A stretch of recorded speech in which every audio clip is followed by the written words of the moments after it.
السلام عليكم ورحمة الله وبركاته. isku soo noqod wanaagsan haddada yaraa video duubay waa jiray haddana ku kala bilowday marka codada reaction iyo waxbaad ugu baratay inaa heese ka bixin maalmahan dambe oo dhan waxaan ka hadlay barnaamijyadii TikTok iyo Instagram iyo meel walba dhex socdo codkaygu si fiican inaan soo gaarsiin ku dadaalaya hadda wax kale baqashinayo dulqaad asxaabta marka aniyo CK wadaamun boys haystay toddobaadka saa title-ka ku soo aragteen marka heesi waxa way ka tagtay maalmahan dambe inkastoo saan uga sii hadli karin hada CK xabad ba khaladka ku saaray wiil iyo gabadh hadda isdiraan horta mar walba gabadha loo helayaa waa weyna dhaleen weyna la dhasheen waan dhalaynaa waan aroosanayna marka hadda 4 meelood inoo taagay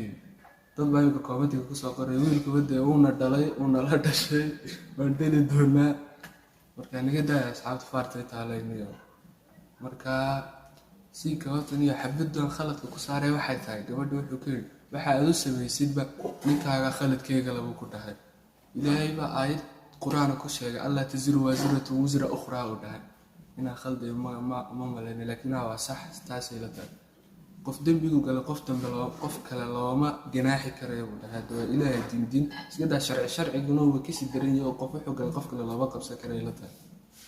markaan iyo gabadha waad ku khaldantaa anagoo CK kama xunno team CK family ana gar iyo gardaro waa ku wada brada